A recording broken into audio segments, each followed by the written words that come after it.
Think about it like this.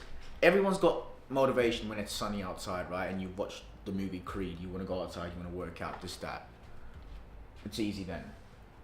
Everyone's got discipline when they read Hustle Harder, Hustle Smarter, when they read Can't Hurt Me by David Goggins. People develop discipline. But what happens when things are going against you? What happens when you've got limitations?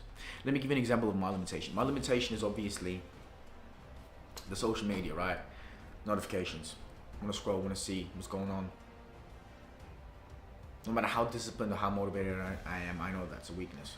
So, a system, an example of a system is I just uninstall social media during the earlier parts of the day. Another system is I'm severely addicted to chocolate. I love chocolate. So what do? I cut out chocolate completely. You need to stack systems, okay? I know I don't have time to read books. So a system of mine is every day I'll go for a walk to school, and on the way to school I'll listen to an audiobook. That's a system to help me read, okay? Anyway, physical health. I'm not just talking about your fucking nutrients and getting enough vitamin C and sunlight in the morning, okay? And when I'm talking about well-being, mental well-being, I'm not just talking about waking 5 a.m, meditation, having a glass of milk and honey, okay? I'm talking make sure you're fucking dangerous, you're physically fit. If you're a man, you need to be fucking dangerous, you need to be fit, you need to be capable, okay? None of this matters, right, if you don't have that sense of pride within yourself, that you look good, you smell good, you feel good, okay? You're capable, you can go do cardio, you can do a John Terry run, and you can get 15 reps on a treadmill. None of it matters if you've got all the money in the world and yet you're fucked up mentally and you're sad as fuck and you can't get out of bed in the morning because you just dread your day. That's the problem with a lot of these employees and people who make businesses on their skill, is they actually hate their job. You can fix that by underlaying foundation being solid, okay? So if you are thinking about investing, first, make sure you're going to the gym 6 times a week, 5 times a week, 4 times a week.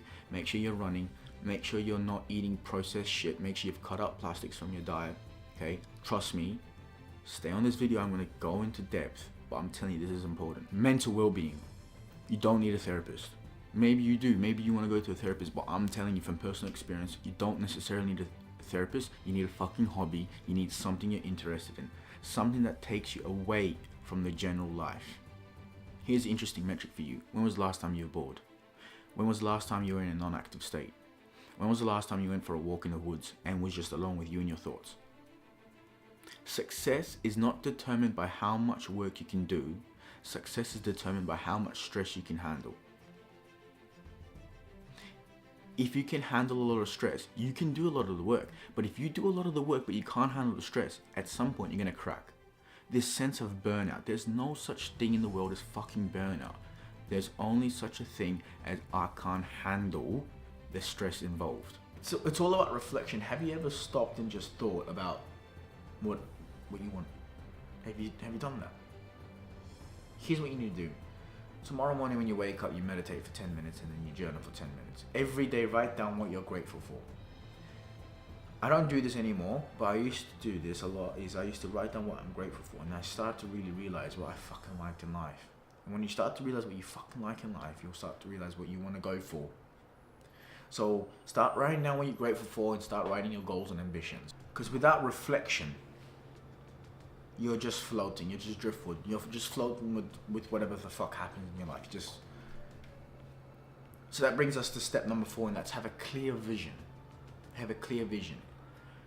I know it must be one of the most frustrating things in life is not knowing what you want to do, not knowing what you want to go, not knowing like what is my purpose in life, and the how you do that is. I've had conversations with ChatGPT.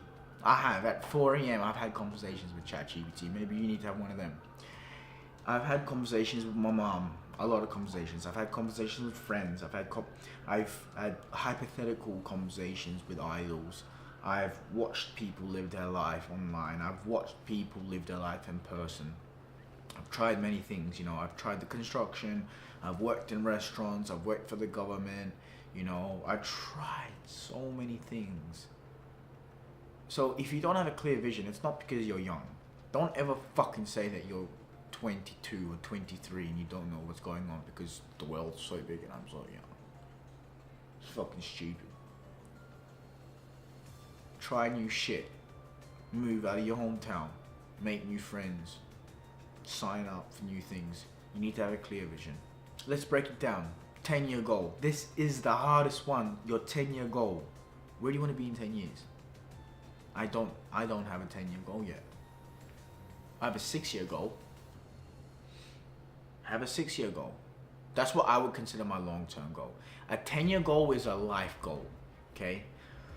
10-year goal is a life goal. I think my 10-year goal is a little less achievement-based and a little bit more philosophical-based. But my 6-year goal is definitely a financial goal and definitely a business goal. Then you break it down into a 3-year goal. And you break the 3-year goal into a 1-year goal. And you break the 1-year goal into 6-month goals. And you break the 6-month goals into daily goals, okay? You're driving a car on a hill. Your motivation is you want to get from point A to point B. Your discipline is how well you're able to control the car. But what happens if you lose your way, okay, from point A to point B? What happens if your skill fails you, your discipline fails you? That guide rail along the side of the road that stops you going off the cliff, that's the system. So you need to right now get a fucking book and write down what are 5 things that are stopping you. What are 5 things that will make you fall off the cliff? And what are 5 guide rails? What are some systems you can do? Okay? A system of mine is I've got a severely strong appetite. I delay my meal as late as possible in a day. Crunch my eating window. It's kind of hard to overeat. System thinking isn't just a buzzword, okay? It's not just a buzzword. It's a real thing that if you can get right, I promise you'll be happier, you'll be stronger, you'll be more motivated, more disciplined, and you'll be more successful in accomplishing your goals. Step number 1, create a vision for your life, okay? I was 17, I didn't have a vision. I was 19, I created a vision. Even though I went to fucking Kansas and it was bullshit area, I stuck to the vision, I knew the vision. I literally wrote down, in my school community, one of the first videos is, for the next 10 days, every day you write 10 goals. That's 100 goals, okay? And you assess and you pick your top 3. I did that. And I'm already ticking off goals. I'm already ticking off goals of the 100 goals that I wrote down that I thought were wild to me. It's real. It's real. You have to have a vision, okay? Don't fall into this trap that, oh, I'm 21, I'm 22, I'm 23, I'm 24, I'm 25, I'm young, I don't have to have a vision. Don't listen to those guys. Don't listen to those people. Those are very average people. You are not meant to be average, okay? Like I said, I'm not talking to you, I'm talking to younger me right now. 19-year-old Zedan, you're not meant to be average. You're meant to accomplish things. You're meant to travel the world. You're meant to see the world. You're meant to help people. You're meant to connect with people. You're meant to have meaningful experiences. You're not meant for a 9 to 5. You're not meant for the construction job. You're not meant for the government job. You're not meant for the restaurant job. You're not meant to cut hair all day, every day, non-stop. You're here to create a personal brand. That was my vision, create a personal brand. What's your vision? Do you have a vision? 100 goals. 10 days, 10 goals, and I promise you, your vision will start to come about. Number 2, now we need to be a little bit more rational and logical in our approach. Cost-benefit analysis. What are the biggest things that you can move? I've read this somewhere. It's a philosophical thought. It's like you find out everything that pushes you towards that vision, and you just get the most important thing that has the biggest cost effect. Okay, let's say if I do 5 different things to get towards my vision, doing all of these at 10% just for the sake of doing them because they help you is not as efficient as if you do 110%. Okay? I knew for me to create a personal brand, I had to grow on social media. I had to know good people. I had to make some money. I had to do a few things. But the biggest thing I knew that was going to help me was honestly moving to Los Angeles. I knew if I moved to Los Angeles, I was going to be in an area that was too expensive for me. It's going to force me to cut hair. It's going to force me to make money. I knew it was saturated with people in the industry, which is going to help me network. I knew it was just the place. So instead of just sticking around and doing things like trying to be in this place and do this and do that, and I moved to Los Angeles. That was the biggest cost-benefit move I ever did. Okay, I moved to Los Angeles. I knew what I wanted to do. If you're a fucking...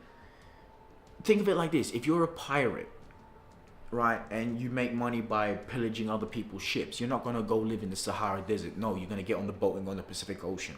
That's how it works. Your dream, your vision, make it make sense. Cost benefit analysis. Do one thing that will push the snowball down the hill and it will just get bigger. That's how it works, okay? You move what matters.